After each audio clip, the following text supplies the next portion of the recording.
The Orn bomb dropped about an hour ago. It is official. It is I won't say it's official. Maybe I shouldn't jump the gun there. According to David Ornstein of The Athletic, it is a done deal between West Ham United and the Arsenal. For Declan Rice, he will be a gunner in short order. They have ironed out the structure of the deal, which is good news all across Arsenal Nation. Glenn is here. Ryan will be along momentarily. We've got a lot to discuss here over the course of the next hour. Let's get into it.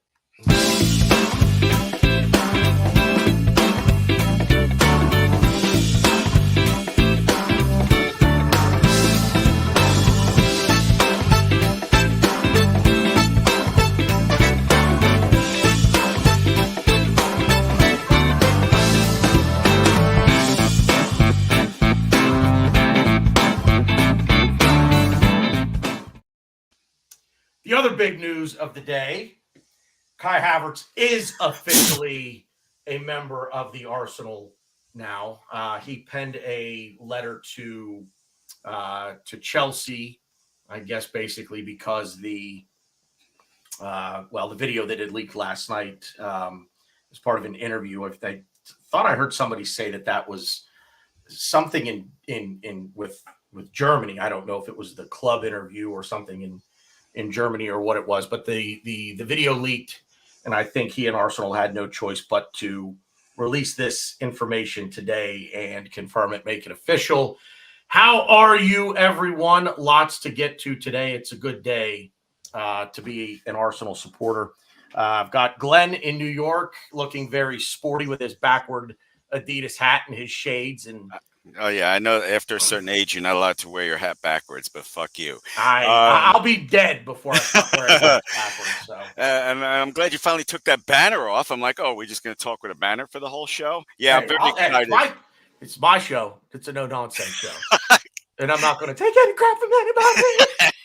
So, yeah, both deals are done. I wanted to yell that while you were doing your monologue, but... I don't know where Ryan is. He's hiding behind the curtain. Pay no attention to the man behind the curtain. Are you with us? Ryan has a problem with people. He'll come on when he's ready. Remember, we were going to do a show in Pittsburgh, and we found out that he's agoraphobic or something like that? Whatever. He didn't want to do a live show at a bar. Right. Yeah. And he's gone. Wow.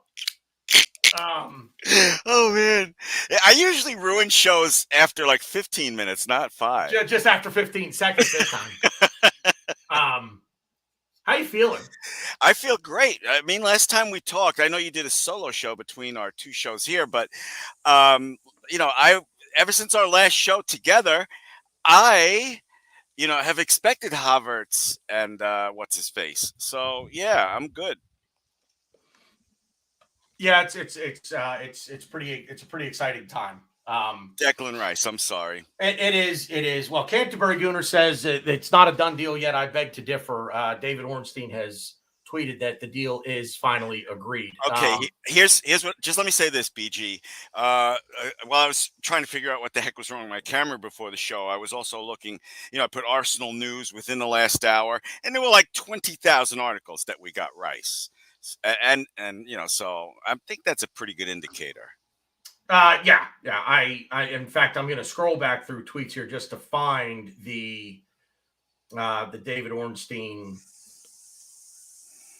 tweet here, where basically he confirms that this is it is a done deal. Well, I know not everybody is the biggest fan of him, but I will say that when he gets it right. Whether he's on the payroll of a club or not, he does get it right. But Fabrizio Romano, more after agreement on fee between Arsenal and West Ham for Declan Rice. Documents are being prepared to be checked in the next 24 hours between the clubs. Personal terms agreed weeks ago. Final green light on payment terms is expected soon. Here we go. David Ornstein. Well, okay, so I guess the fee has been agreed. This is David Ornstein. Arsenal have agreed a fee with West Ham to sign Declan Rice. Made $100 million plus 5 million add-ons offer for 24-year-old England midfielder last night. That has been accepted. record for British player clubs now working to resolve payment terms. So that was an hour ago. I guess that's not necessarily news that we didn't know. We knew West Ham agreed the fee. So maybe they still are working on the structure of it, but it does look like everything is going to go ahead there with Declan Rice.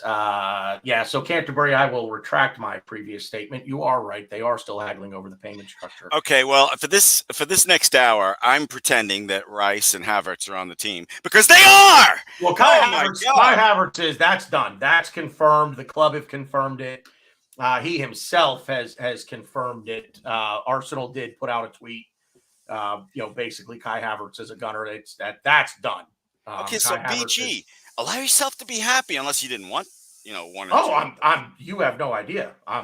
Glenn, you can't see the flurry of activity happening below the camera there. That's how excited I am. You've been hanging with Ryan too long. I have been. Dude, I'm pumped because, I know some people really get their, I'll use an old word, jollies from all the transfer rumors and shit every single day. Oh my God, Manchester City came in. What are we going to do?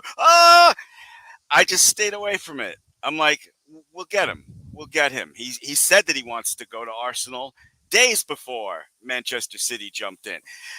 So I stayed away from it all. Can you hear me over the person doing their lawn behind me? Yeah, I don't hear a thing in the background. Okay, so yeah, and then when I saw the stories, because once in a while I'll check, see if I was like, okay, I can go back on social media. The insanity's over. I can't stand transfer season, and this summer one has been probably the most frustrating. But let me tell you this right now, I am confident, I am happy. We're doing it quietly and efficiently. I think that's what I tweeted earlier today, and I love it. Ryan. Fresh haircut? What's up? Are you on your phone having internet problems? I am, yeah. All right. Well, I don't know what it is. I've been having internet problems for a few days now. I don't know what the problem is. But yeah, anyways, I'm on my phone. Is the German kit in an homage to Kai Havertz? Yeah, I mean, I do wear this all the time. But yeah, definitely a little excited to put this on today. Is it me or is Ryan a little low? Is it me or maybe you're used to lowering me? I don't know. You mean volume, Glenn? Oh, now Glenn's muted. Glenn, you muted yourself. Yeah, only Glenn.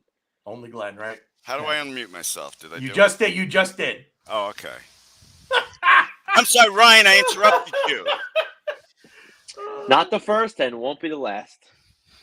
I was going to say how the tables have turned.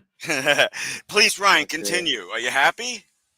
Yeah, I mean, when we were first linked with him, I didn't understand it. I wasn't the only thing that really interested me in the transfer was that he was German. Funny enough, but the more you look at, the more you kind of watch. When he played at Leverkusen, you watch him play. Even at Chelsea, when they were not good, he's very versatile. He can do many things for us. He's now the tallest player in our squad. If that means a lot to people, it means a little to me, because I think whereas I genuinely believe he will be in the midfield, as Arteta was even quoted on the Arsenal website saying he's going to be in our midfield. I still think he can, be in that front three, in possession. And, it's good to have a player with such versatility and such skill, because I think technically he's a fantastic player, and I think he's going to be really good for us down the line. Big underachiever, Chelsea. I think he's going to be like Trossard on steroids for us. I think I tweeted that or said that on the last show. Go ahead, I'm done. Did I mute everybody now? No, I was waiting to see if Ryan was going to respond to that. Yeah, good. I had nothing to really say. Yeah, good. Thumbs up. I'm just reading something. Sorry. Well, BG. I mean, do you think Havertz is going to do much better at Arsenal? I really believe that. Yes, I do. I think that with Mikel Arteta coaching him up, he's going to play, I think, a system that will better showcase his abilities and his talents. And let's face it, I think we've seen that Mikel Arteta is very adept at getting the most out of players. Yes. I mean, let's look back. I mean, even Leandro Trossard. Not that we were worried that he wasn't going to come in and do a job for us, but I don't think any of us expected 10 helpers and a goal. And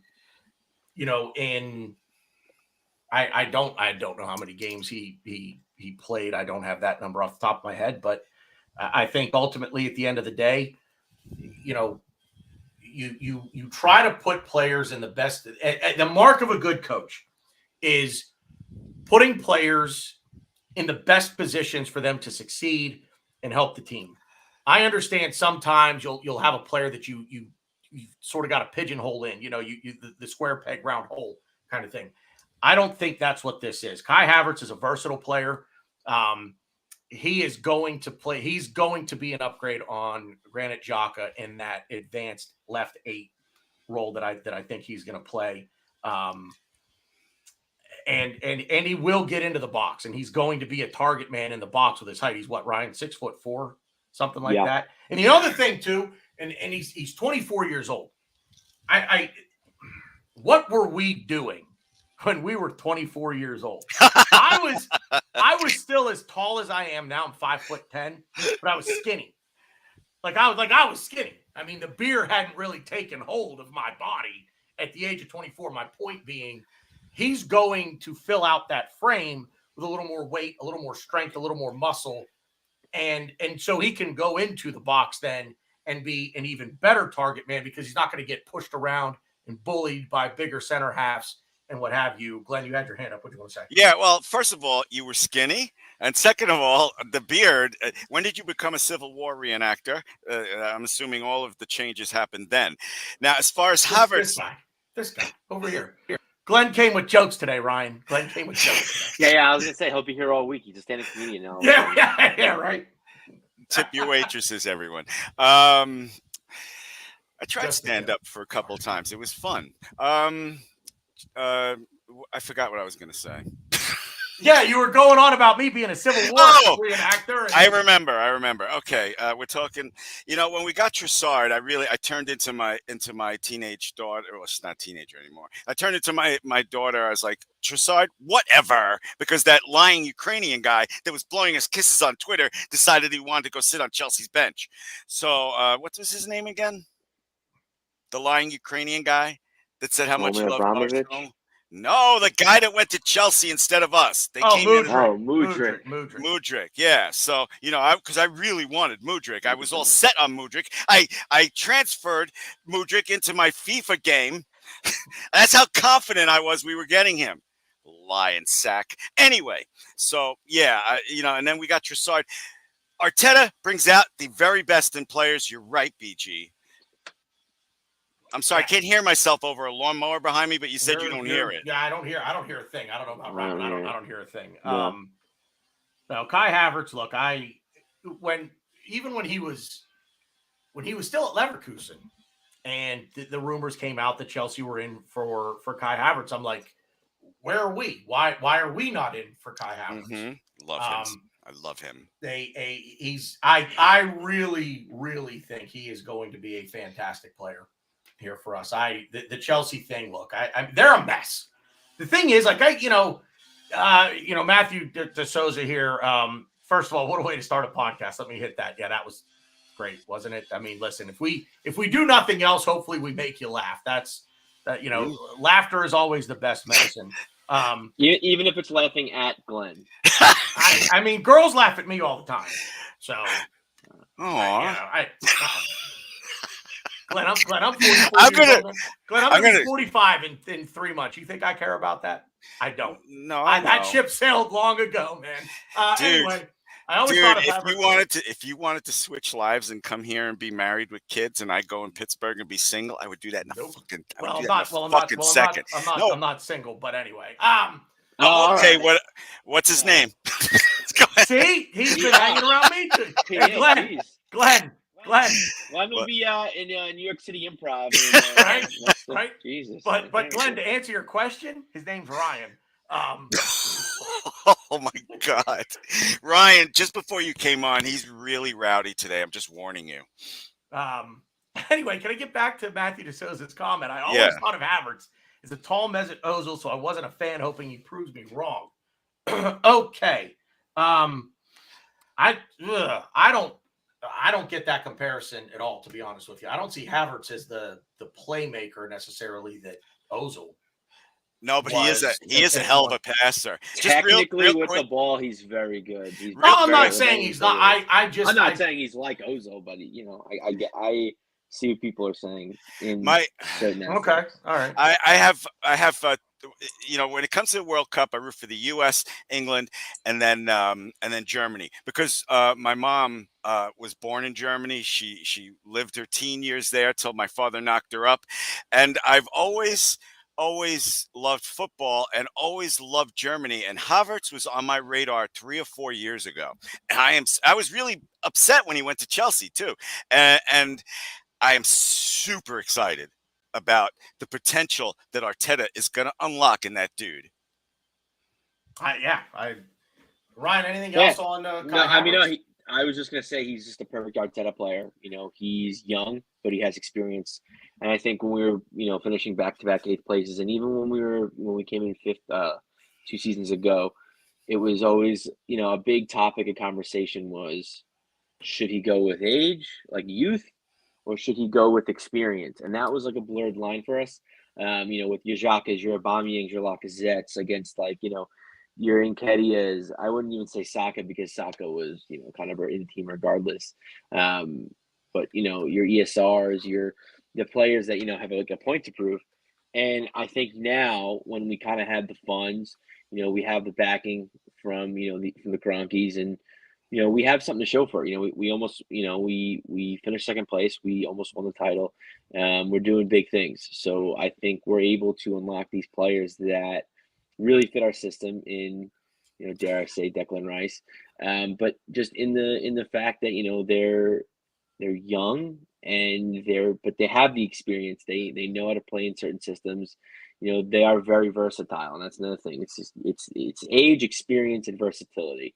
I get it. Oh, I'm So sorry. yeah, no, I was trying to make an acronym about it, but I can't think of anything. But yeah, that's just Arteta's 3 AVEs. Yeah, I don't know, 3 avenues.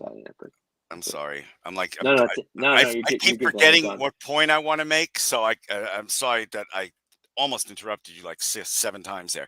I want to give you guys credit and kind of tease you a little bit. Last time we were all together, you guys said if we're going to sell Balogun, it's going to be for 80 million, and I told you guys you were insane. I think they said that. Well, BG definitely said it. I was very Glenn. I said a lot of things. I'm sure. I'm sorry that I don't remember. So I forget shit a minute ago. That happened a minute ago. Yeah, but how do you feel since BG's doing something? How do you feel about Balogun being for sale if someone wants him? I think the price was 30 million or 35. I'm not sure. So I do want to try him in our team this season. Problem is he doesn't want to. He wants to be a first-time starter, nailed-on starter, play a lot, and I respect that and I get that, and I can't really argue that because I think he earned it. Being up there with the goal scorers or the likes of Messi, Mbappe, and Lacazette. Is it maybe not as good of a league as the Premier League? Maybe. But it's a top league in Europe, and he's earned the right to start, this season. And I don't think he could really. He definitely can't be a nailed-on starter for us this season. And to pile it all on top, I guess, or put the cherry on top. This is his highest he's going to be value-wise. I don't think he's going to go for any more money than he is this season. So I think we really need to cash in now. And there are a lot of suitors for him, and I think we could really find a good club for him to be happy, and for us to be happy because especially this season, we're going to need the money, and I think every transfer window is important, but I think this is going to be the most important transfer window even for years to come, just because we're trying to get over that hump, and I think this is where we're getting over the hump. In signing the likes of Declan Rice, Kai Havertz, I think we're in for that Southampton guy, Lavia. Timber. These are guys that, they're young, but I think they're going to be a big part of this team for years and years to come, and they're going to get us, not only over the hump, but we're going to stay over that hump Re- and be in constant, battle with the likes of, Real Madrid, Bayern Munich, Man City, of course, and hopefully we can get as many funds as we can. And that starts with selling players that have a lot of value. And I think Balogun's probably going to be our biggest sale. 10-second add-on, BG. We're talking about Balogun, Mhm. obviously. I said 10-second add-on from me because I'm dying to hear, excuse me, what you think about Balogun being for sale for 30 million. When 2 weeks ago you wanted to sell him for 80 million. But I'm just wondering, what do you think? I mean, that's a big discrepancy there. Are you upset? Oh, and by the way, Balogun, I agree with everything you said, where he earned, the right to play, and he won't make the Arsenal starting, front line. But don't say to your club, no more loans. You don't talk like that to your club. Okay, so what do you think, BG? I wholeheartedly disagree with what you just said. Right. Right. As a look, he doesn't want to go out on. He wants to go somewhere and settle in and know that, okay, I'm here now. This is my club. I'm here for How a old little is while he? now. 20. Okay. 20. Okay. Thank you. 20, Go ahead. Whatever. I'm listening. You're not going to see my ugly face, but I'm listening. As far as Thank God. Balogun goes, oh man, 30 million isn't enough. I'm not selling him for 30 million. If that's the asking price, I'm not selling him 21. for 30 million. He's 21. I'm not. He'll be 22 July 3rd. What? I think, So we're not even. I know it's League One. I know it's not the Premier League. Hell, it's probably not even the Championship, to be honest with you. I'm just not selling him for 30 million. I think he's worth more than. And look, I said this. I put out a thread on Twitter yesterday, and I was talking about the Declan Rice, the fee, 105 million ultimately. Declan Rice right now, the Declan Rice today is not worth 105 million. He's 75, 80. Sorry. You're buying, you add on the extra for the potential. You're buying the player today, but you're buying the player that he's going to be 3 to 4 years from now. That's where the 105 million comes into play. For Balogun, he figures to probably be the first choice number 9 for the U.S. national team. That's not a deal. That, Ryan, if Ryan practiced, he could be the first choice. That's not necessarily a big deal because it's the U.S. national team. Oh, and let's sorry. face it, If it were American football, it'd be a different story. We destroy everyone. But for Balogun, I want to see him come in here. I think he has earned the right to challenge for a place in this team. Okay, how much would you sell Nketiah for? You can't have both of them. 30. Oh, I would sell Eddie for 30 to 35. Thought I stumped him there for a minute. Nope. Eddie, here's the thing. Balogun went and was the number 1 guy for a team in a top league. I mean, it's probably the 5th of the top 5 leagues in Europe, but he still did it. And he bagged what? 21 goals, Ryan? Correct me if I'm wrong. 20. He had at least 20.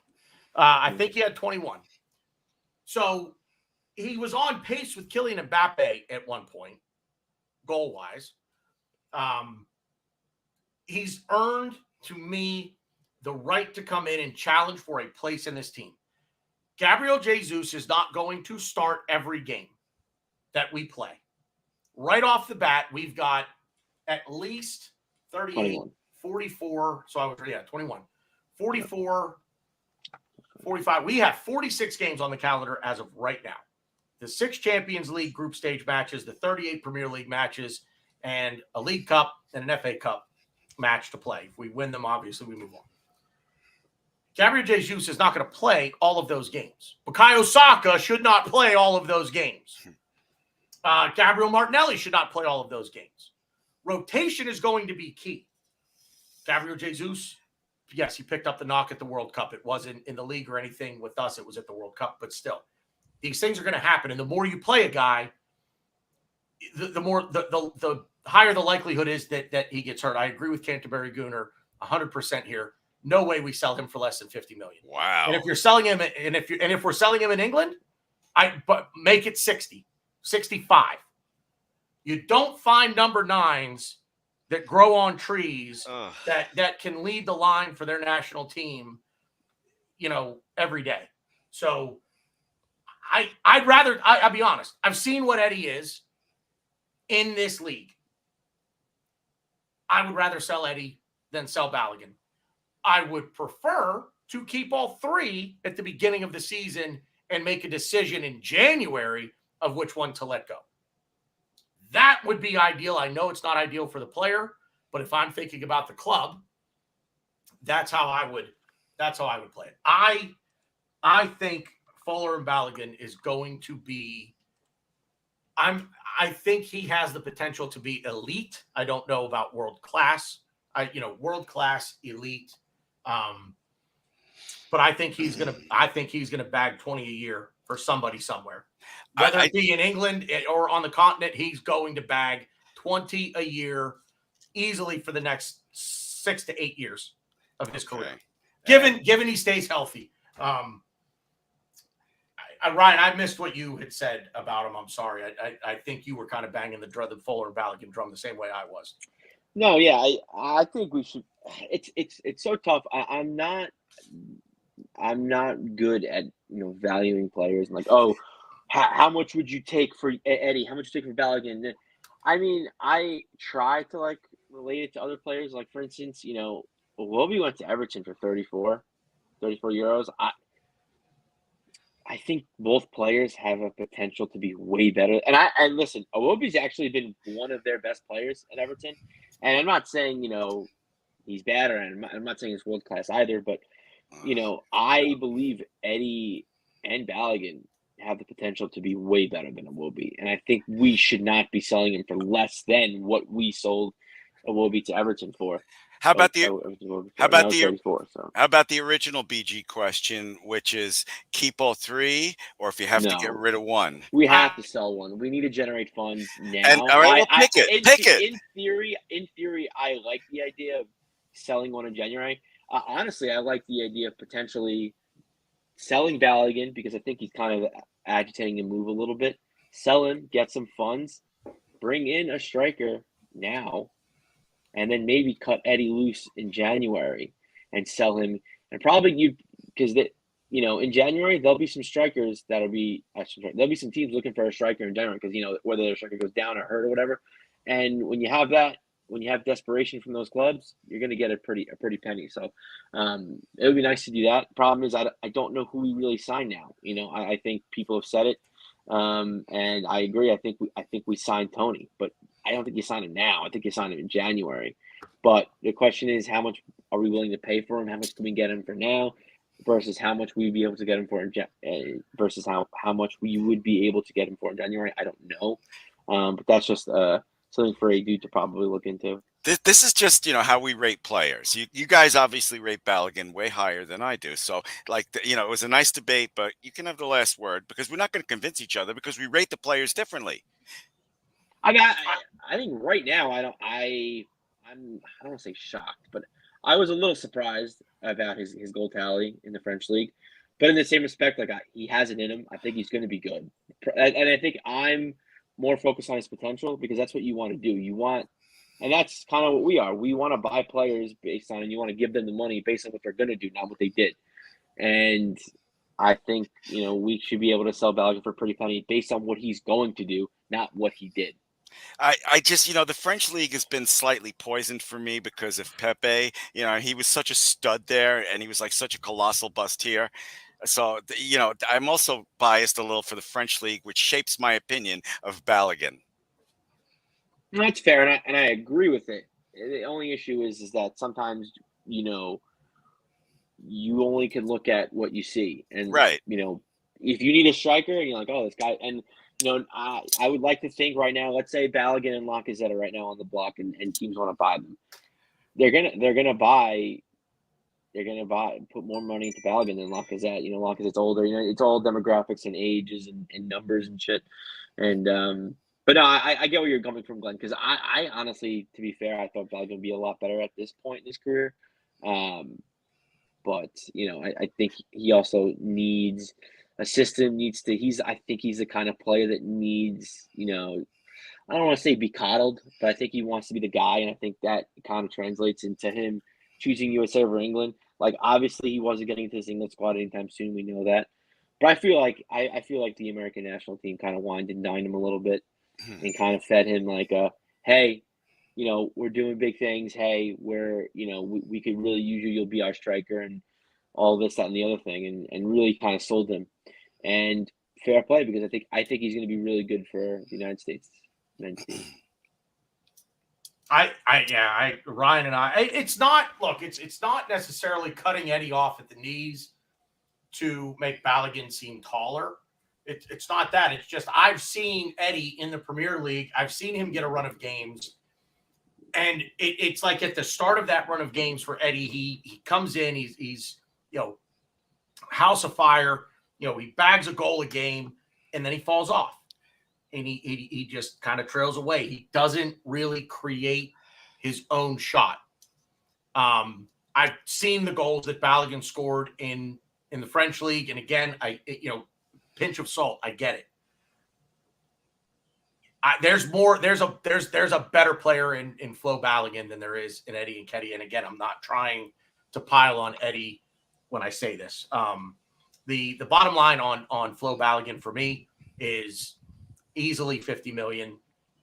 Again, if he's sold in country, it goes to 60 or 65 at least.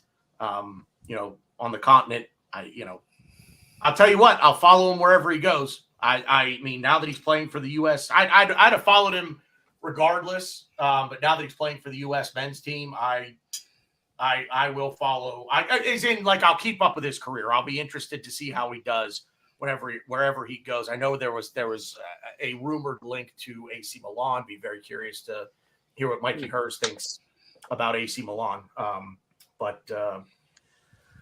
Yeah, what else do we got here, fellas? We haven't really. Go ahead, Glenn. Go ahead. Oh, I was going to say, I saw a report this morning. I don't know if it's true, but it was from a guy I trust that Tierney says he wants to go back to Scotland. Did you guys hear anything about that? I heard he was open to going back to Celtic. I didn't hear that he wants to. I heard he was open to it. Oh, okay.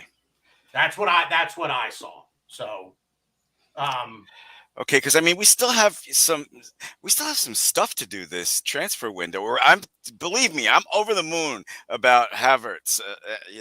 And it's just like, if we're gonna get rid of Tierney, I know I sound like a broken record every time we have these cameras on. I say this: if we're gonna get rid of Tierney, we need a backup. I mean, keep in mind too, Glenn, that getting rid of Tierney means let's run through the back line. Ben White, William Saliba, Gabriel Magalhaes, and Zinchenko on the left. So now let's go through the backups. Kivior and Rob Holding in the middle. Tomiyasu can play right or left. Tomiyasu can play across the entire back four when we think about it. And Kieran Tierney, if we throw Jurrien Timber into that mix, we're at 9 players for four positions, only one of whom, well, I shouldn't say for 4 positions, but we've seen what Arteta wants to do in that back line. We see with Zinchenko the way that he wants to play. That's entirely the reason that he's going after Jurrien Timber, because Timber can do what Zinchenko does on the other side of the field. I keep hearing people say, he can play center back, and he can play center back. He's not going to play center back here unless we are in a real jackpot. Jurrien Timber, I do not think will see the light of day as a center half for our football club. We were joking earlier, I don't know if it was on or off the air, how we always forget stuff. And I forgot that I read that Timber wants to come to Arsenal. They want about 40 million from him, and it looks really good on getting him. If that happens, enjoy yourself, Tierney. I love you. You're one of my favorite players, but go ahead if we're going to get Timber. Ryan, you had a look on your face. What do you got? No, I was just laughing at Glenn. As per usual. What? Because I have my heart on my sleeve about Tierney? Yes, I love him. No, nothing about Tierney. You're laughing like you just read today that Timber wants to come here when he's been wanting to come here for like weeks, but you make me laugh. And I told you, you weren't here in the beginning. All right, I forgive you. I said I've been avoiding news until. Oh yeah, he did say this. Okay. Yeah, he. I don't See, it's funny. I obviously, we can't be so sentimental these players, and I am, and that's a fault of mine. Um, and we all talked about Tierney being captain for us, a season ago or 2 seasons ago. But he's such an interesting player because if he doesn't want to leave, I strangely see a spot for him. Will he get a lot of minutes? Probably not. But he's such a good defensive left back, and he can play center back. He can play left wing back. He's just a great defensive left back. He's pretty much the opposite of Zinchenko, and I think we could use that. And if we want to mirror our system and have potentially Timber play the right back spot, have Ben White go center back, or Ben White's maybe rested. You have Timber as the inverted fullback, and then you need a strong left back. Could that be Tomiyasu? Yeah, maybe. But I see a spot for Tierney. And we saw it late in the season, this last season that just passed, how we're trying to mirror it. Thomas Partey played a little bit of right back. So I do believe that there's a spot here for Tierney. It needs a lot of chips need to fall in the right place for that to happen, and I don't think Tierney wants it to happen. He's 26.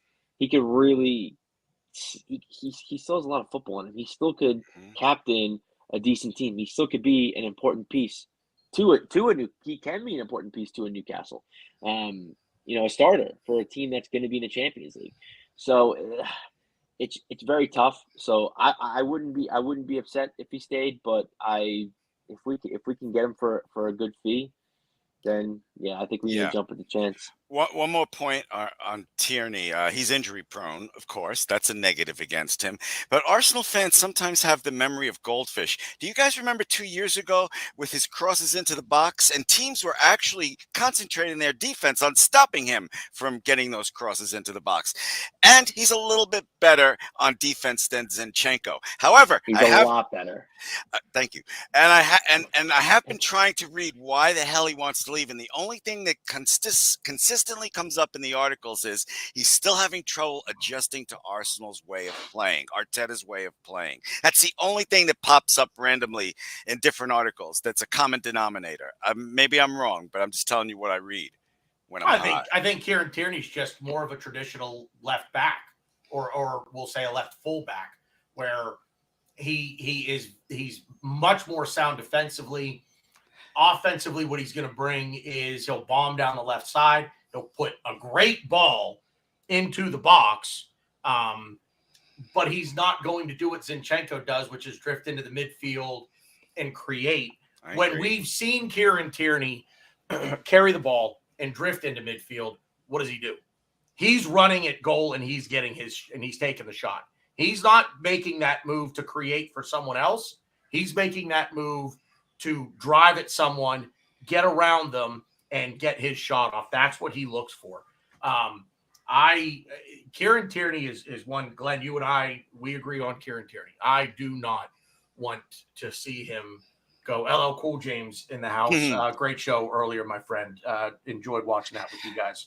Yeah, I just want to say one other thing, because BG and I both have tweeted about this, and Arsenal, believe me, I'm happy right now. I'm a happy Arsenal fan, but we're talking about Tierney and what else we have to do in the window. And BG and I both tweeted this, which basically says we need additions, not just replacements.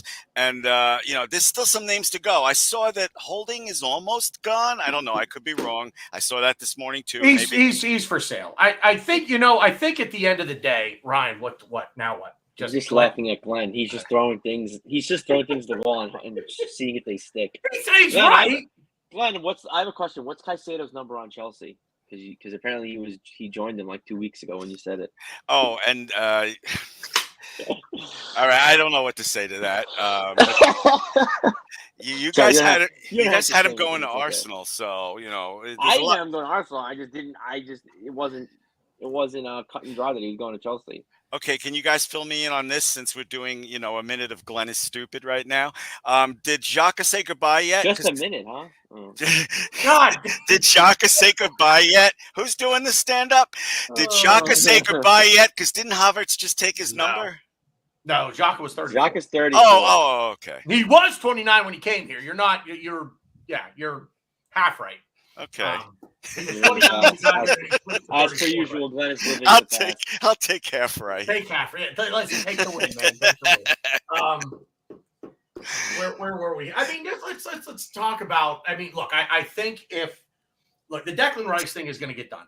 Okay, that like we're not going to haggle structure now. I don't think Arsenal are really going to haggle the structure too much. It was reported a month ago that West Ham wanted the upfront fee paid in 2 installments. They wanted half of it paid this season, half of it paid next season. That's not. I don't know how Arsenal are trying to do it, if they're trying to spread it, obviously trying to spread it out over more than 2 years. West Ham wanted that for financial fair play reasons, whatever it might be. I'm sorry, I can't imagine if West Ham haggled the structure that much that we don't end up getting Declan Rice. I don't know that anyone would do business with West Ham ever again, unless it's on something small. I mean, this is their watershed moment, selling Declan Rice for that kind of money. Anyway, assuming that, Kai Havertz is done, the Declan Rice fee is agreed, it's just structure. We're very close on Urian Timber, according to most every reliable journalist out there, Ornstein, Romano, a few other folks. Those are the 3 big incoming names. I think what we're going to see now in the beginning of July and kind of through the preseason training is the outgoings. Now, let's just, for shits and giggles, humor me. We sell Kieran Tierney for $35 million. We sell Balogun for $50 million, and we get $15 million for Granit Xhaka. That would put us at a net spend for the summer of $100 million. We would have recouped in those 3 sales alone. We would have recouped the Declan Rice fee. We know we have money to spend. Who else besides those 3? Rob Holding would be one. Is there anyone else that you say, yeah, okay, I'm not going to be that upset to see this player sold for a reasonable fee? Who else in this side could go?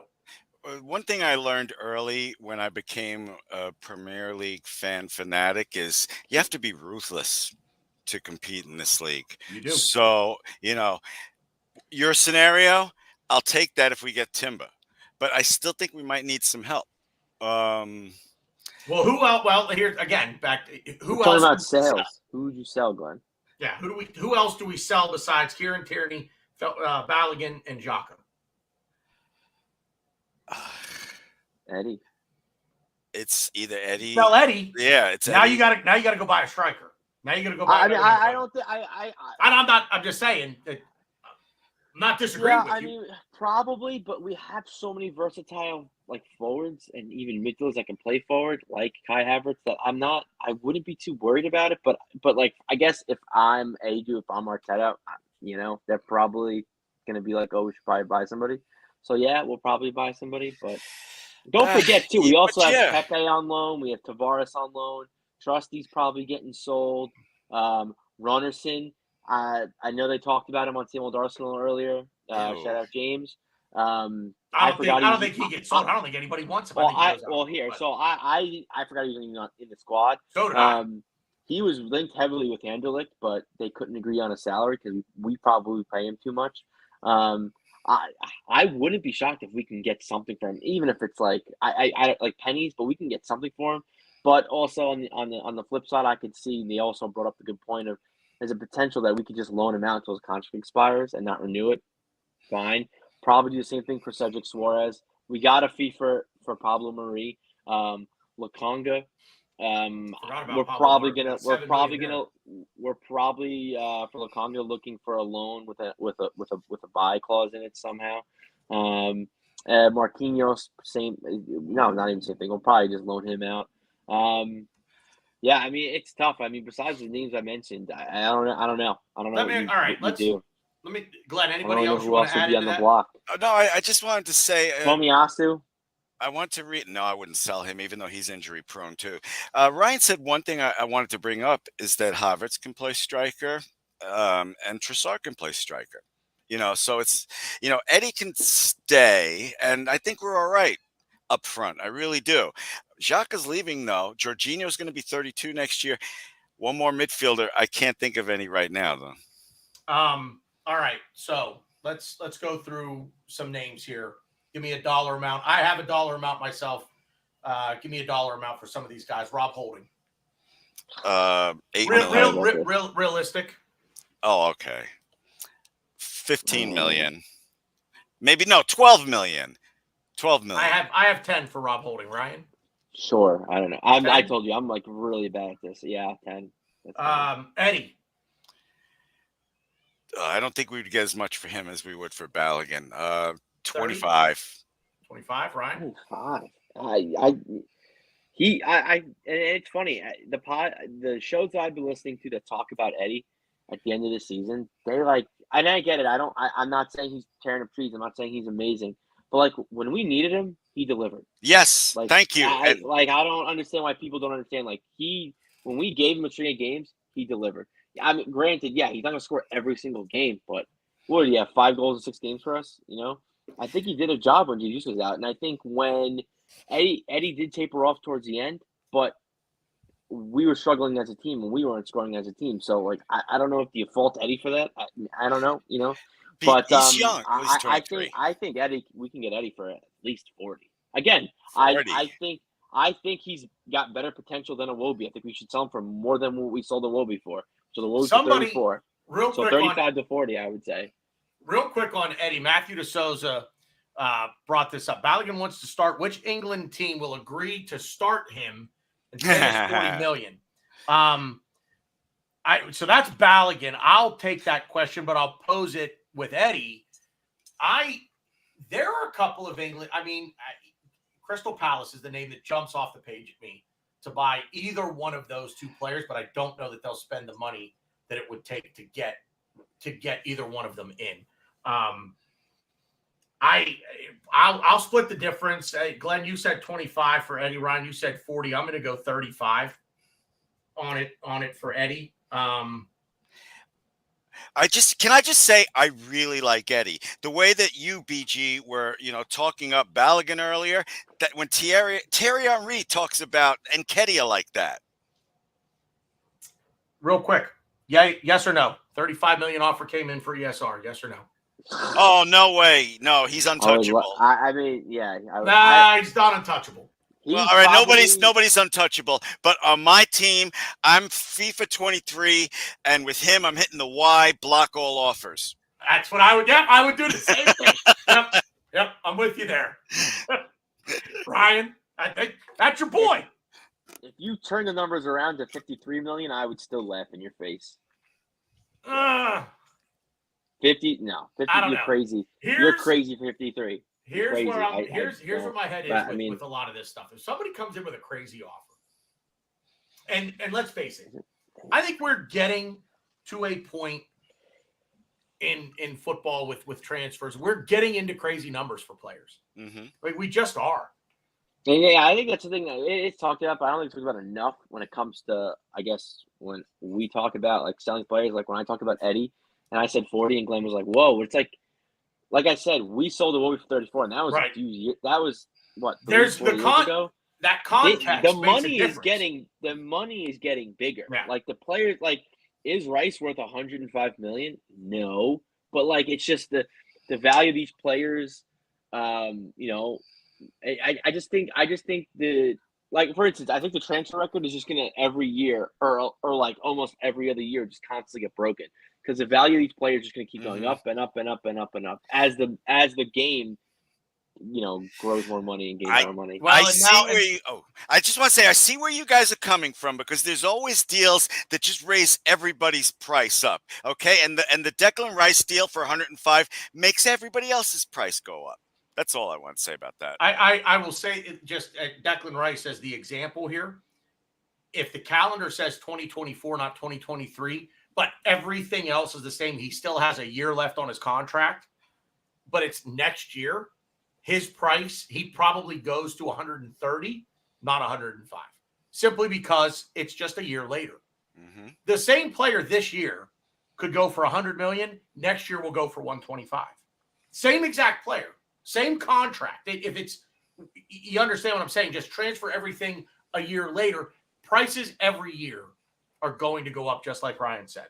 The context with Eddie and the Iwobi thing, I think Everton overpaid for him. I'm not mad about it because we were overpaying, but you're I think absolutely a team will right. overpay for Eddie and Balogun. Like if someone's going to overpay for listen, I like Iwobi. I still Everton. Fuck, there's a club right there that could come in for either one of those guys. That's what I'm saying. Like I root for him in Everton, but like in the same respect, it's like I think Eddie and Balogun are better players now than Iwobi was when we sold them, and I think they're going to be better players than Iwobi. So I don't know. Maybe I see things differently, and I think strikers are also a very important position. When we had Iwobi, his dribbling skills were great, his passing was good, but he couldn't hit the side of a barn if he was 2 inches away from it. So every time he got in the box, it was like a 13-year-old kid trying to talk to a 14-year-old girl. What's my name? I don't know. Like he just couldn't figure things out. It's 10:46. Huh? I told her what time it was. I gave up on Iwobi 2 years before he left. Real quick, shout out to James. I also forgot someone to add to our list too. Patino. Patino's leaving. We could get something for him too. File it on the ruthless. I like that kid a lot. 10 to 15? He wants to play first team football. Right, then get the fuck out. Just like fucking Balogun. Just like Balogun. Fuck you. No, Balogun, what kind of disrespect is that? I ain't going on loan again. Earn your spot. He has. You're taking it out of context. In France. Glenn, he has. He's earned the right to challenge for a spot here. Yes. Absolutely has. Yes. Well, do it and shut your fucking mouth about I'm not going on loan. Wow. Fuck that. Glenn is mad about this. Glenn, I think it's less about – I think you're taking his comments out of context. It's what he said, but it was more of like, I want first-team football. I want to find a home. I want a home. Not – He's not saying it to disrespect the club. Yeah, you're just like, I don't want to be this traveling circus where I'm just going to the squad, planting my flag, putting up a tent, being there for a year, scoring a bunch of goals, packing up my tent, going back to England, then going somewhere else. He wants a squad, he wants a team, he wants a home, so to speak, and I think he earned it. I do. You know what? I do this once a show, sometimes 5 times a show. I'm going to check it out. Maybe I put an exclamation point at the end of his sentence that didn't belong there. As far as I'm not going on loan again, I don't know. I think maybe I got it wrong. Hell with you guys. I'm smoking. Go ahead. Oh, I mean, we've hashed the Balogun thing out. I guess where I'm going with this and trying to kind of figure out some money here is if we get the right fees, we could recoup the money that we spend on Rice, Timber, and Havertz. We could be talking about $200 million in sales if we play our cards right. I think it would leave us I don't know that it would leave us a little thin. I realistically, I think we could have outgoings 200 million pounds. If you so let's just say that outgoings, it's August 1st. Deadline day is what? Is deadline day August 1st? When is deadline day this year? September 1st. Is it August? Is it September 1st? Is it still? Did they finally come to their senses and not have the Premier League season 2 weeks old before the transfer season ends? Did they fix that shit yet? I see. That's so weird to me. It's so annoying every year. Yeah, September 1st. Yep. Friday, September 1st. Set to close out. I mean, look. Hey, Glenn, figure it this way. Trade deadlines in American sports, right? Yeah. You could sign free agents all season long. No, you know what gets until me? The roster freezes after the trade deadline. You know what gets me, BG, and this is fine because I know a lot of people like doing it. I fucking hate how every Arsenal fan turns into an accountant. It's not my fucking money. It's the Cronkies, and I think they're doing the right thing for once. I'm not going to be an accountant here. Oh, well, we could save this and do that. Just get the players we need. We almost won the league. If Saliba didn't go down, we would have won the league. Pie in the sky shit. I know it's pie in the sky shit. But we have a net zero spend on August 1st. Fuck it. September 1st. Nah, August 1st. We have a net zero spend. Do you go try to get Mbappe out of Paris? I'm sorry. You know why I laughed when you said that? Not because it's funny, because it's pie in the sky shit. It is pie in the sky. Funny. You set that up by saying pie in the sky, but I always think of Arsene Wenger. I love him. If I could have dinner with one person in the world, it would be Arsene Wenger.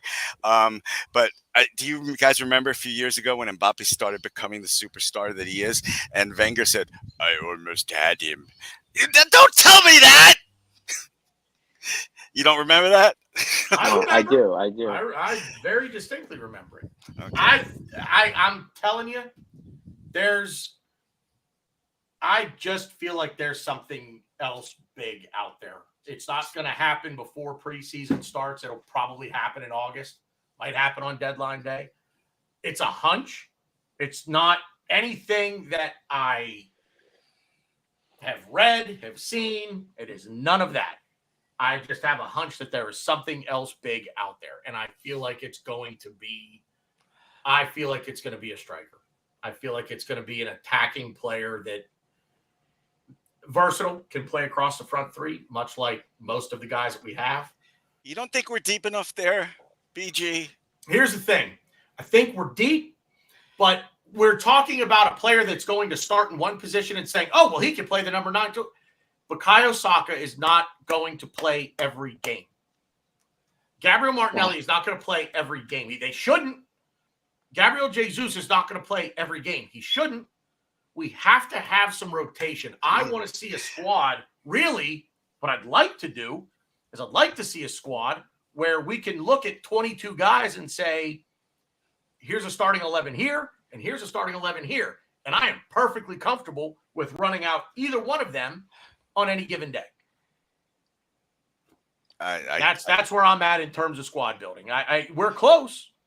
I think we're close. It's fun to think about it, but nah. Again, I said it's pie in the sky stuff, but we're right up on an hour here, fellas. I know you guys got to run. I'll wait till she texts me, so don't worry about me. Fair enough, Ryan. You got to run, right? No, I'm good. I'm good for now. I'm good. I'm good for a little bit. What else is on your mind here, fellas?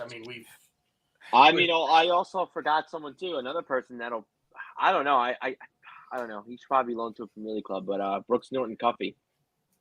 I think bringing Timber in. I think you're pretty much saying like, yeah, you ain't making it here, which is sad because I think he should be loaned out to a Premier League club probably this season. Really give him that physicality that the Premier League represents. Because I mean, he did very well in the Championship with two different clubs. I think he could be a really good depth player for us. He's very physically imposing. He's good dribbling. He's good with the ball. I think we really bet him in learning Arteta's system. I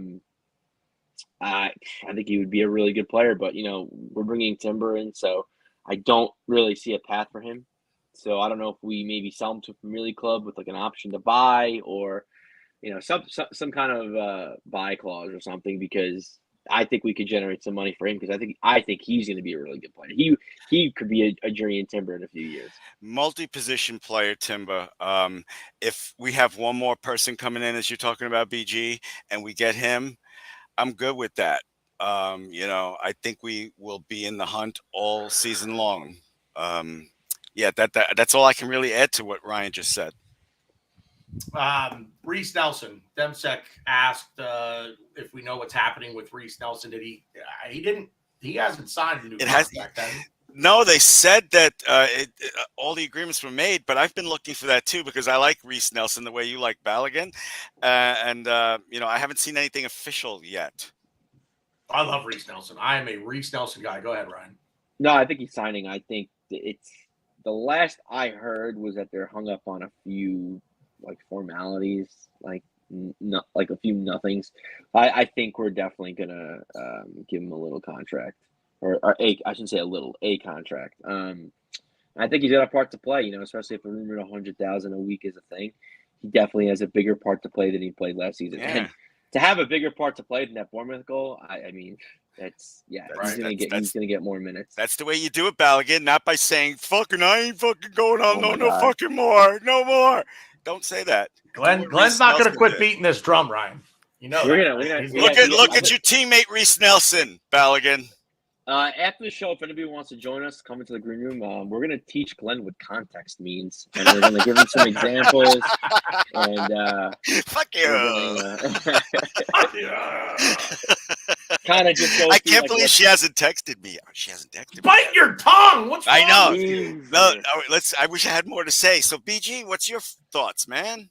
As far as the rest of the window, you think one more person's coming in? I think there. How stoned are you? 5 minutes worth. Ryan, did I not just say that I think there's going to be one more big income? Yeah, but you didn't say any names, did he? Ryan, who did I say?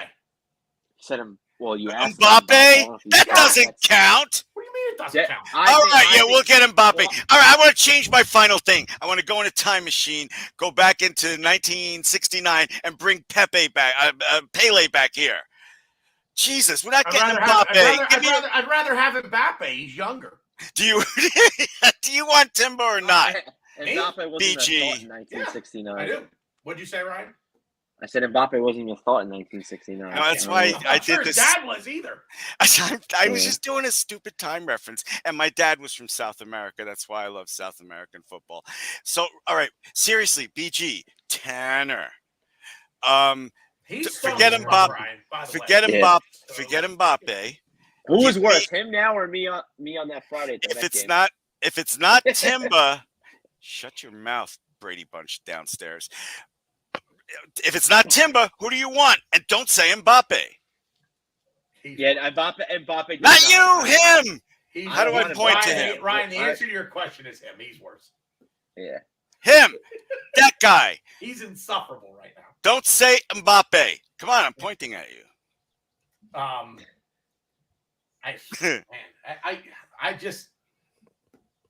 I really want that guy from Southampton, the 19-year-old Lavia. I think he's but he's a midfielder. Oh, what are we talking? I thought he was asking me about a striker because I think if there's going to be one more big incoming, I think it's going to be a striker. I think it's going to be a number 9. I don't think it'll be another midfielder. I think the Lavia thing could. Well, I think we sign him. I think especially if Partey goes, we're definitely going to really go. I'm going to be honest. Okay. I'm going to be honest with you. I don't know that Caicedo is dead yet. I think it's not. Well, to Glenn it is. To Glenn, Glenn already. He's going to Chelsea. He's going to Chelsea. I'm not saying he's not, but I'm saying you said he signed for Chelsea 2 weeks ago. No, I said that they had. Now look what you did. Oh, you did it. You're the one that kept talking about it. Look, I asked BG I love for the fact that it's an air raid signing.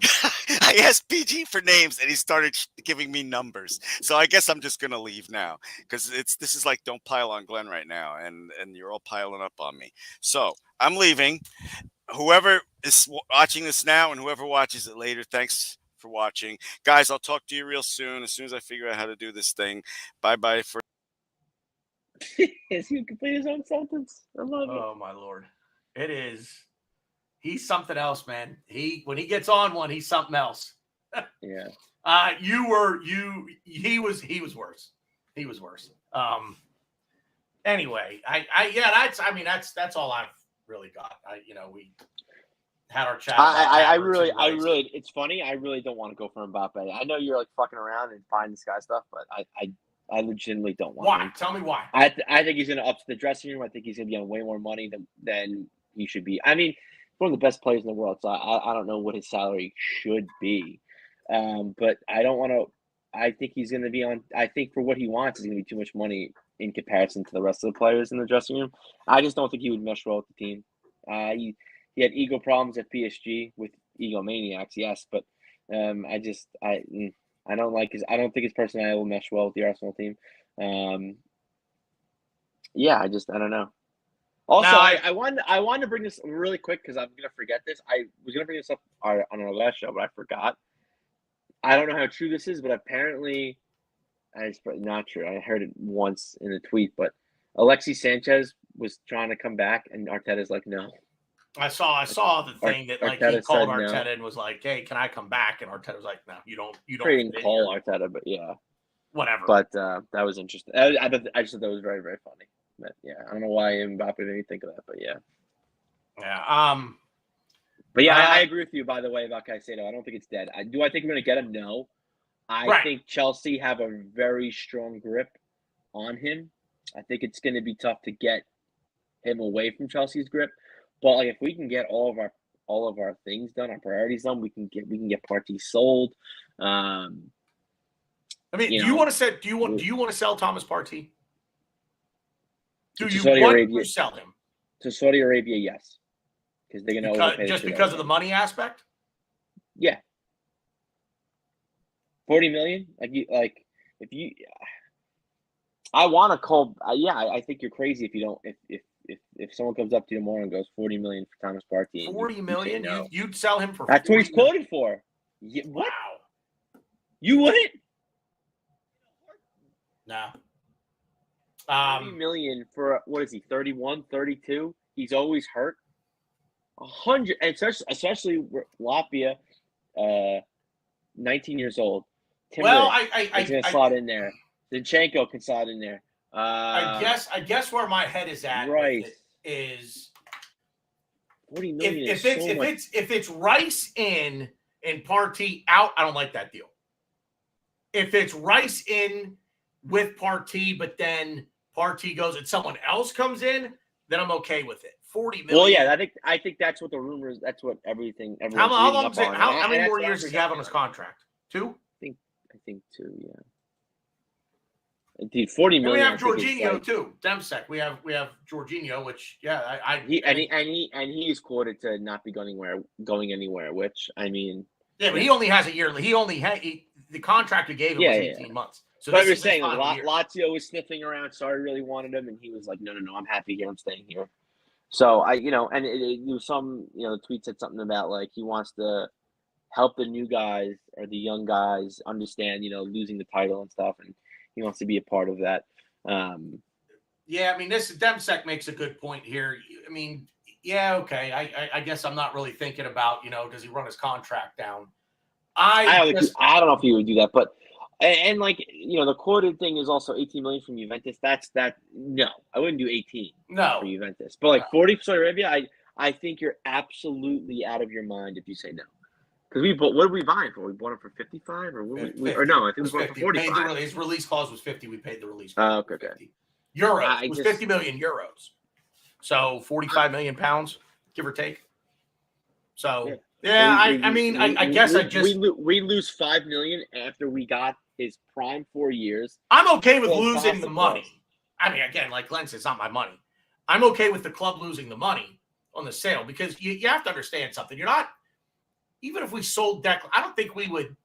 I don't necessarily want to use Declan Rice as that example because I think you buy an older. I mean, we bought him when he was 27. Had him for 3 years. Bought him when he was 27. You have to figure if you sell him on at some point, you're not going to recoup that money. But we're getting it minus 5 mil. Like that's what I'm saying. That's a steal. If it's me running the club. And I'm making the decisions there. I'm okay with losing five million on that. That's a good deal considering his age and whatnot. I guess I would just be like I said. But what I don't want is I don't want it to be Rice in and Partey out. I like the idea of having them both. If we're going to do what we want to do, if we're going to accomplish our goals this year, win the Premier League, winning a trophy, not the League Cup and not the FA Cup. So win the Premier League and or win the Champions League. I'll be happy if we win them, but yeah, I want to win. I'd be thrilled if we win them. I'm going to buy the T-shirt. Yeah. Don't misunderstand me. But the big two, we talked at the end of the season. After the season was over, even leading up to the end of the season, that we want to improve the quality of the depth of the team by improving the starting 11. So if we make the starting 11 better, then the starting 11 from last year sort of reverts to depth options. That's what Thomas Partey would be. And maybe less is more with Thomas Partey, right? Yeah. He doesn't play as much. We're not relying on him as heavily as we've done in the past. Maybe he doesn't get hurt as often. Maybe I remember saying in a show, it just seemed like before every big game he was hurt. Before United, before Tottenham, before City, before Chelsea, he was always hurt. Like he played 5 games leading up to that, and then all of a sudden he's got a thigh problem, pulled his hamstring, but then he comes back in 2 weeks. Like you just don't want to play in the big games. So there's definitely something there with Thomas Partey. I mean, if we're throwing numbers around, all right, 40 million. And again, we could theoretically. I know you don't like talking numbers. I love talking numbers. I just don't like it because I don't know. Like I just don't know it. Like you can't be like, how much would you sell Rob Holding for? How much would you sell this person? I'm like, I don't know. Like how much would you? Let me put it to you a different way. I'm bad at valuing players. Let me put it to you a different way. Let me ask especially you when the money's question. always changing, the inflation's changing. Right, sure. Players' values always changing. Yeah, sorry. Let me ask you a different question. Yeah. We'll use Rob Holding as the example. You're not Arsenal Football Club. You're someone else, whomever it might be. Who's your German? Why am I drawing a blank on your German? Stuttgart. Stuttgart. Thank you. Jeez. You're Stuttgart. How much you buy Rob Holding for? How much do you buy him for? How much is he worth to you? Well, see, I could do that because Stuttgart bought Mavropanos. Well, it was a loan with the option to buy, right? With the option of $8 million. I think it was more of an obligation. I think if Stuttgart stayed up, we'd have to pay $8 million. It's tough because I think Mavropanos and Holding are like two different players. I think Mavropanos is a guy that could score goals for you. He honestly, funny enough, I think Mavropanos is more of an Arteta player than Holding is. But I think Holding's a leader. I think he's a defender. And I think, in the Bundesliga, I think he'll fare really well. I think it also depends too. Stuttgart just by the skin of their teeth stayed up in the Bundesliga this season. So I don't know how funds are. But yeah. Don't worry about funds. Don't worry about how much money you have. Just your valuation of the player. Yeah, I mean, I think 10 million is a lot. But again, because I know Rob Holding, I don't think it's bad. I would probably say like 8 to 10. Right. So there you go. So just instead of looking at it from a sales standpoint, look at it from a buy standpoint. What would you buy him for? But I mean, if Stuttgart bought, I don't know because I see now I'm going back. If Stuttgart bought Holding for 10 million, I'd be like, and I wasn't an Arsenal supporter, I would be kind of like, ugh, I don't know about that. I would say they overpaid. Okay. But by what? Right. By what? Like, yeah, exactly. By what? Like a million or two? Yeah. You got a few minutes here left. Maybe we'll open it up to some questions. Yeah, let's do it. We've got a few. Drop us some questions, guys, if you want. We'll do our best to tackle them. We've covered a lot. I mean, Balogun, Kai Havertz, obviously at the very beginning. I'm sure we'll be back at this again when we talk about. It's crazy too. I wouldn't be surprised if someone else that we haven't even named is going to be on the chopping block. I wouldn't be surprised just because I think just the like I talk about the hump. I think the ruthlessness of Arteta is going to really show this season because again, I think we're really trying to get over that hump, and I think to an extent we're over that hump. Obviously besides Man City, but we're really making moves here, and I think Arteta needs to really do some movement, and I think bringing these players, these quality players, you're going to have to get rid of some quality players to generate money to bring in more quality players. I think this is the year to do it. Question from Demsek, do you drop Jesus to play Balogun? No. I think Balogun's a great player. I don't think he fits our system. I don't know. I don't think he's really ready for the Premier League yet. I shouldn't say ready. I think if a Premier League team bought him, or just if he played a Premier League team tomorrow or this upcoming season, and it wasn't Arsenal, I think he would be all right.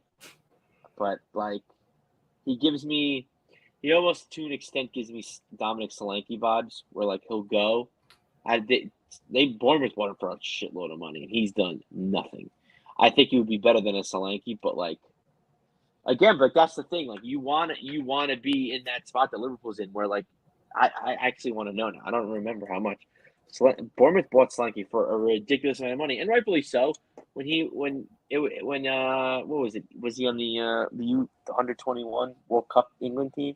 Very good. He was a very good academy player for Liverpool. I want to say they bought him for like 35 or something. Let's see. Nope, not gonna say. Tell me money.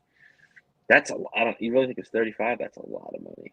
All right, I'm gonna find out right now. Let's see. He was bought. Oh, here we go. 21 euros. Oh wow! I thought it was a lot more than that. But like that, to me, that's a lot of money for someone who let's see, how many games did he play for Liverpool? I couldn't even. He didn't play for Liverpool really. He was really good in the academy. He was really good for the England under-21s. But I thought he was pretty. I thought he was decent for Liverpool, but I think he played a lot. He played a lot of like cup matches for them. Yeah. Oh yeah, that was what it was. He played. Yeah. He played like meaningless. Well, not meaningless, but cup matches. Demsek, to answer your question on my end, it's not as cut and dry as who is my Jesus is the number one until somebody comes along and says you're not the number one anymore. So right off the bat, right now, am I dropping him to play Balogun? No, I'm not. If the season started today, no. The answer is no. I don't think he's a good plan B for what we want to do for where we are. But do I give Balogun? Go ahead. Really quick, especially trying to get over the hump. Your backup needs to be good. Your backup needs to be what we had last year with Leandro Trossard. Trossard was first off the bench. Phenomenal player. He is the kind of caliber player that we need off the bench in every position. Balogun is not there. I get the question. I think you asked the wrong question. Who would I start over Eddie and Balogun? That's the question, because Jesus isn't going anywhere. We're going to have to sell one of Eddie or Balogun this summer. I would want to see Balogun in preseason. How does he get on? Can he play in this system? How does he do? And make the decision later down the road. Right now, I would say right now, gun to my head, if I had to set me, because I don't see it as a Balogun versus a Jesus thing. I know he wants to start. I know he wants to be the guy. But I think you come to a club the size of Arsenal, the size of Manchester City, the size of Manchester United, the size of Chelsea, with all of the expectations that surround these clubs, the tradition of the big six in England, right? You don't have one starter. You can't. To compete on all fronts and be successful on all fronts, you're going to have two guys at every position. Just about. Especially go ahead. No, go ahead. I only wanted to stop you because I think that's the point of Demsek's question. I think the question he posed a question like that because later on in the comments he says no, then sell him. Right. I think the question he's trying to say, like, if he can't be a plan B, what I'm saying. If he's not a plan B, get rid of him. And I agree. He's not a plan B. This is the most we're going to sell him for. It's a double-edged sword because, I agree that this is the most we can sell him for. I think his value will not be higher than it is right now. I also want to see what he can do. I also want to give him the opportunity to prove himself because I think he's earned that by going on. But what if he ultimately? What if he shits the bed? Then what do we do? Well, that's what preseason is for. Let's see what he does in the preseason and make the decision later down the road. You have until September 1st. I don't know. I don't know how much you could gauge in preseason. It's tough. I get that. I get that. An important decision like that, I don't know if you could really gauge. Like you could gauge like ESR's fitness, Saliba's fitness, maybe. Sure. But like a Balogun, like because I get you. And the other thing when we too, play these teams, like when we play Man U, when we play, I don't even, we play Real Madrid. I don't even tell you who we're playing. When we play these teams, they're friendlies. They're we're not gonna. Yeah, they're friendly. get We're it. not I gonna get play it. their starting 11. I know. It's like preseason think NFL. There's no point to watching it. I think we just cash in now because again, and I know what you're gonna say in response to that, and a response to this, but we did see him play for us in the Premier League for 3 games. Yes, were we figured out yet? Did we know what we were doing? Did Arteta know what he was doing? No, we weren't really prepared. Kind of threw a line together, and he was starting our first game of the season 2 seasons ago against Bournemouth, where we lost. He looked lost, but I don't know. I don't want to take that risk. I think we kind of leave the unknown to his value in the Premier League, and we just sell him because I think, or why don't we just sell him to a French club? Like, oh yeah, Glenn talks about how like, oh like yeah, he put up the French league. We don't know what he's gonna do. So okay, just sell him to a French league for the right money. I would. For the right money, I would. Debsec, real quick, and then we're gonna move on to another question. Eddie's happy to be number 2. That's the problem. They're in right there. That is the problem. I don't want anyone on my team. I'm a professional. I don't want anyone on my team that is happy to play second fiddle, because what that says to me is I'm happy to sit over here and collect the paycheck. If I don't have to play, shit, man. This is easy squeezy lemon peasy, baby. I don't agree with that. I don't think he's happy to be number 2. I think if that's the case, I don't like that. I want somebody to come in and want to. I don't think anybody's okay. I mean, no, I don't think necessarily anybody's okay being happy to be number 2.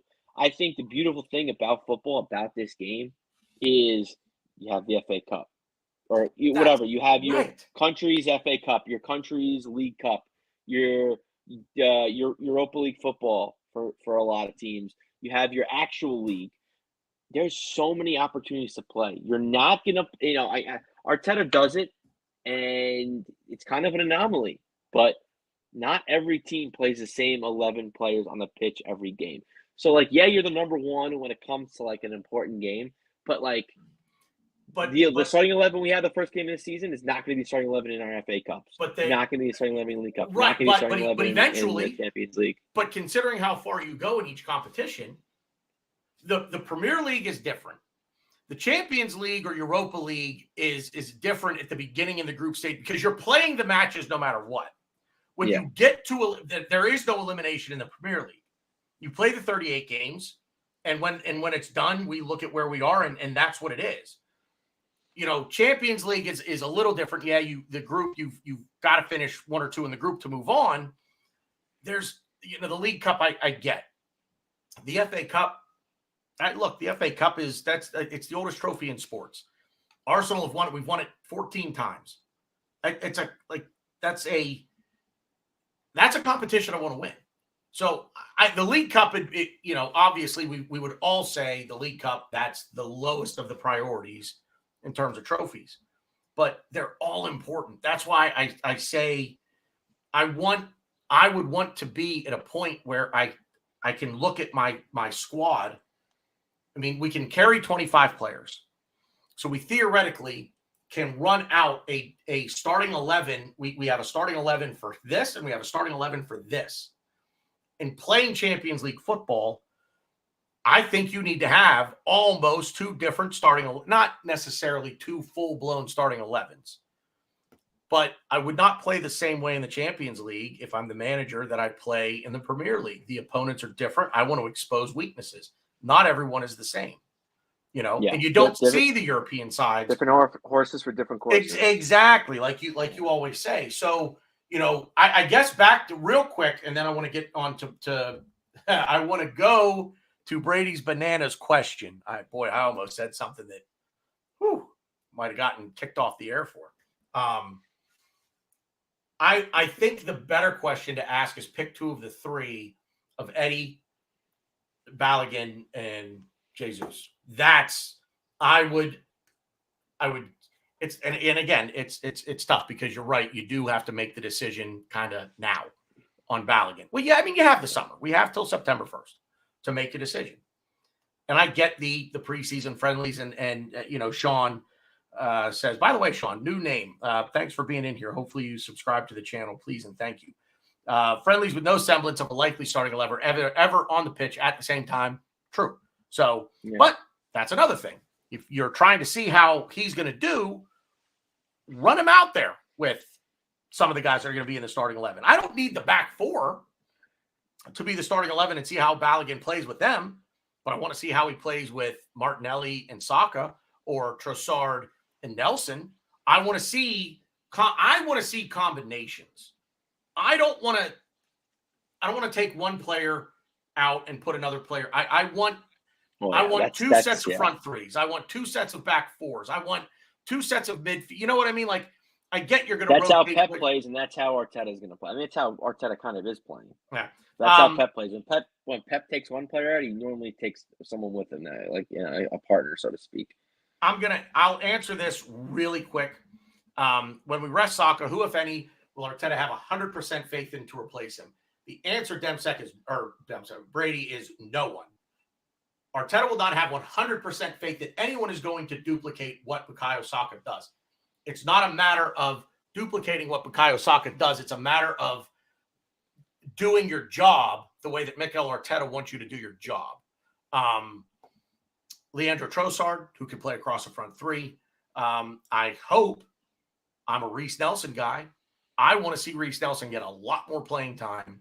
Yeah, he's going to have a big part to play. I mean, he's going to have a big part to play, I think. And he's got, I say this all the time, he has that one thing that you can't coach, that you can't teach, pace.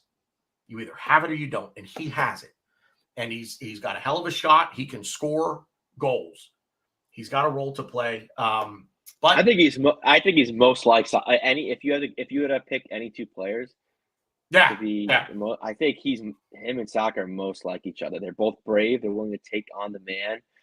They're willing to do what they have to do. And I think Reece just needs a little more assurances from Arteta and from just the players around him. Like, hey, I know you don't want to say this to your team, but in the same respect, like, Saka's already made his name and Reece Nelson hasn't yet. So you kind of want to say it, but don't say it. Like, hey, I know I'm not Bukayo Saka, but try to give me that respect. Give me that Saka respect, and I will be him one day. I will play up to his level. And I think he can to an extent for certain things. But yeah, he's got a big part to play, and I'm excited to see him along with many others. Two final questions here. Do we keep Trusty? We're already talking about selling him. Yeah, I don't see. We've had him for a year and we sent him on loan.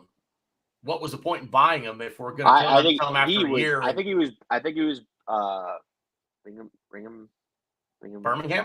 Birmingham. Yeah, I was getting there sooner or later. He was their best player. He was their player of the season. They love him. I think he's definitely outperformed the expectations. Really, really solid defender.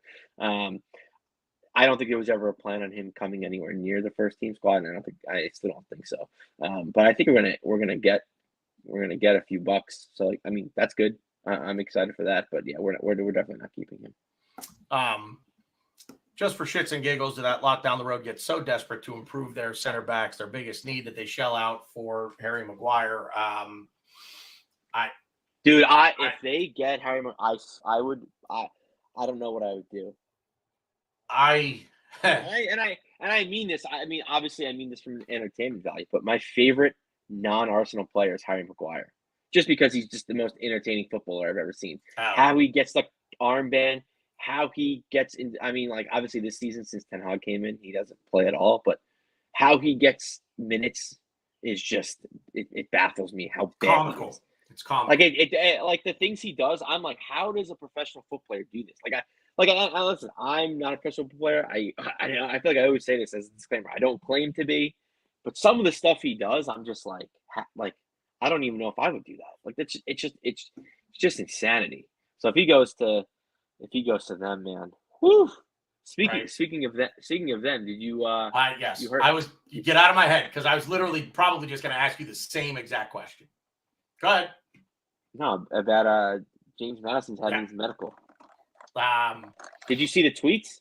Have you seen his tweets? Oh, about how he hates him. Yep. Which is it's Matt Doherty all over again. Right. Would they when they signed him? He had that face, like that embarrassed face, like delete the tweet. Yeah, I mean, especially with a player like James Madison, you have to I guess embrace that. That's just, I think to me, I'm more embarrassed with James Madison. You're gonna tweet those things and then join. I don't know. I mean, if I mean, look, you know what? At the end of the day, man, money Yeah, talks. it's first. Yeah, and Leicester did get relegated. That's fair. I forgot they got relegated. So yeah, I guess but that's his only move. And to sit there and okay, I mean, the thing is, he hates them. He wanted like 170,000 pounds a week or something like that, and Newcastle would like the fee. Newcastle had no problem with the fee. It was the wages that they weren't willing to go to. I weirdly follow a lot of Newcastle fans on Twitter for some reason. But I will say that I've had good interaction, and most of what they say is pretty spot on. But it was the wage thing. Like he was holding out for a better wage, and it's like, I guess my thing is, I'm a fan. I mean, look, they all grew up supporting someone, right? I don't know who James Madison grew up supporting, but he apparently hates that lot. But I guess money talks at the end of the day, And you're a professional player. You want to make money for your family. You want to make money for yourself, obviously. So, like, I get it. It's just. Oof. I saw I just on that note, and this will be kind of the last thing, but the Kalidou Koulibaly goes to Saudi Arabia and put out a statement basically like, is it the money? And he's like, yeah, it's the money. Like the things that I can do with the money that they're going to pay me, then he'd take care of his family and basically say, my kids and my grandkids and my great grandkids. He actually said that? Oh yeah. Yeah. And he said, good for him. And he talked about the things that is he Nigerian? I don't know what his nationality is. I don't know who his national team, I think, is France. It is. I know because I was looking at him. I don't think it's. I'm gonna keep talking. I'm looking this up. Wherever it is that he is, I'll say from, or his parents are from, whatever African country it is, he's doing a lot of humanitarian work in that country for his village. And these are things Senegal. that he's said. Okay, yeah, boy, I was way off. Senegalese. So thank you guys. But he said, look, of course it's the money plays a part of it. But he also said, and Demsek, you just tweeted it. He also did mention this. He is Muslim, and being in a country that, I mean, basically that's what Saudi Arabia is. They're a Muslim country. And he feels very comfortable being there with their way of life and, what have you. So the money, back to the money thing we were talking about, like with James Madison, Koulibaly basically, and I like Koulibaly. I was high on him when he was at Napoli. I would have loved him here. Yeah, he's old now. He's old now. I wouldn't have taken him now. But I can't believe he only lasted a season at Chelsea. That's why. I mean, he was there for 1 year. 4 years ago, I would have beaten that drum till my arm fell off. I can't believe he stayed at Napoli as long as he did, to be totally honest with you. I'm stunned that he lasted there, that he was there as long as he was, that no one else came in for him earlier in his career to an English club, I guess is what I'm saying. But, I mean, the money is always going to be an aspect of it. I guess it's what's more important to you, your hatred of a football club that you grew up hating, or the money that I mean, it's all. I mean, even if it was me, even if they called me tomorrow, Tottenham were like, "Hey, we want to sign." Yeah, of course. Like, if they called me tomorrow and they offered me, like, it's a shitty situation that you're in, but it's like your career's at that end, point, your career comes first. You get to a point. Your family comes first. When you're in that line of work, player, coach, executive, trainer, equipment, boot guy. If you work for that club, you get to a point where it's the job. Now, you love McDonald's and you hate Burger King, but Burger King offers you more money. Are you going to go to Burger King and work? You're goddamn right you are. And I don't think it's any different than, I've seen, Thierry Henry jokes about, would you ever, there was like a pregame, Champions League pregame show he was doing. It was with CBS or whatever. And they went to him and they said to Jamie Carragher, they brought up with Jamie Carragher, of course, Everton, Thierry Henry, would you have gone to Tottenham? And Thierry Henry, of course, said, no way. Jamie Carragher, would you have gone to Everton? No way. There's not a chance. Michael Richards, would you have gone to United? Yeah. If they'd have paid me, I'm going. Yes. I will go kick a ball and wear your shirt if you pay me enough money. 100%. And at the end of the day, it's easy. Michael Richards, God bless him, because he was honest. Because Thierry Henry and Jamie Carragher, I call bullshit. If they were paid enough money, they'd go. If also, Henry, to be fair, too, Michael Richards doesn't hold a candle. To be fair, Michael Richards doesn't hold a candle to Carragher. No, I understand. A, and B, the City United thing is City became relevant. It's not 10 years ago. Not even. I get it. So I'm sorry. I understand where you're going with it, though. I struggle mightily, at least with those two. I shouldn't say with those two. With anybody that would say, any professional that would say, I'm not going there.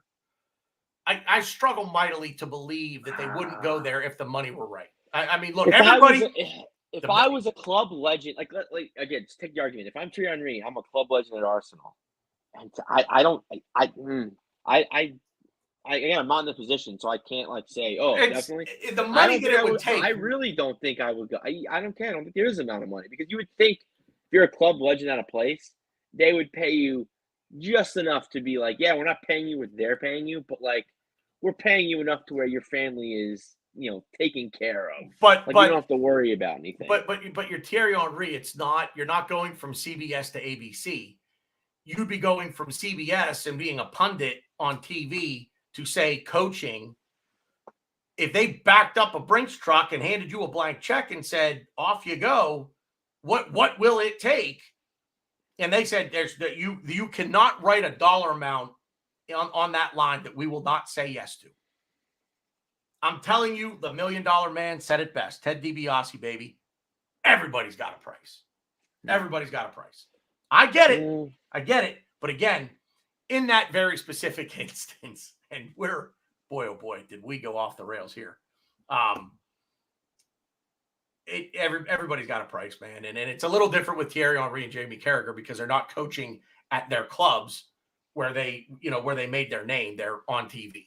So it would be like to say that, well, Tottenham come in and offer Thierry Henry £20 million a year to coach, where CBS is paying him $2 million a year, £2 million a year to be on the air. And Arsenal are like, we don't need you. We're not going to pay you a dime. There's no room for you here. That's different. Unless the club really come in and be like, how much will it take for you to not do that? And Thierry Henry says, give me $1 million a year for no fucking reason. Oh, that would be tremendous. If Thierry Henry wants to be a coach, and that's like a passion of his, is to coach, rather you would think when you retire from the game, the next step would probably be and if let's say you are a pundit, coaching is probably a little more near and dear to your heart than being a pundit on a pregame show. So I get that, but I'm saying if you're an Arsenal legend and you have the chance to play at your rival's team, I don't think there's any amount of money, because you would think the club you're at would be like listen, come on, On the other hand, I mean, we all know the best example of this. Yeah, Saul Campbell. Well, yeah, they were losing him on a free. Yeah, I mean, but it wasn't even that we offered him an exorbitant amount of money that he came that he couldn't say no to. Got him on a free. Tottenham didn't. I mean, you would think that he would have gone. And I don't know the backstory or anything. You would. I mean, in that case, again, God, I thought we were talking about this all day.